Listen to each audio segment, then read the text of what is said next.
শুভ সকাল। শ্রদ্ধায় ও ভালোবাসায় স্মরণ করি কবিগুরুকে, যার কলম, কাব্য ও কণ্ঠে জেগে ওঠে বাঙালির আত্মা।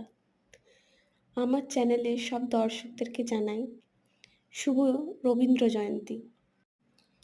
আজ আমি একটি রবীন্দ্রনাথ ঠাকুরের ছবি আঁকছি। এটার জন্য আমি এখানে অ্যাক্রিলিক কালার ইউজ করেছি, আর এটা আমার নিজেরই কনসেপ্ট।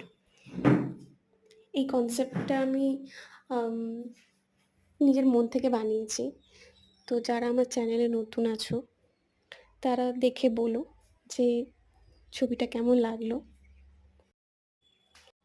সময়ের অভাবে খুব একটা আঁকাআঁকি করতে বসা হয়ে ওঠে না, কিন্তু আজ 25শে বৈশাখ, আর সেই উপলক্ষে আমরা বাঙালিরা একটা ছবি, একটা গান, একটা কবিতা তার নামে, মানে আমাদের কবিগুরুর নামে সমর্পণ করতেই পারি। আর আমারও সেই ক্ষুদ্র একটা প্রচেষ্টা। আমরা ছোটোবেলায় তার অনেক লেখা কবিতা, গল্প, উপন্যাসও পড়েছি, আজও পড়ি।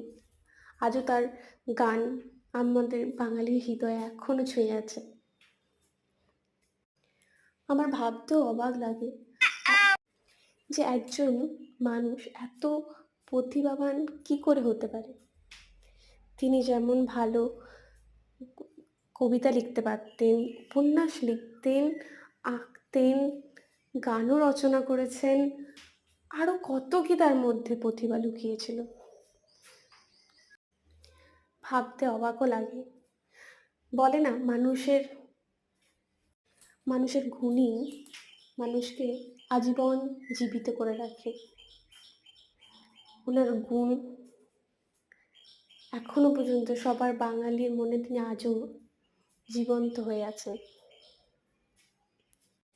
ওনার মতো একজন গুণবানকে পেয়ে আমাদের বাংলার মাটি আজও গর্বিত।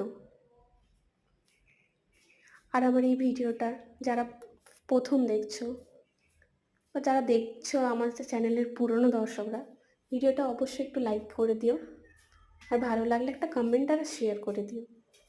দেখা হচ্ছে নেক্সট ভিডিওতে।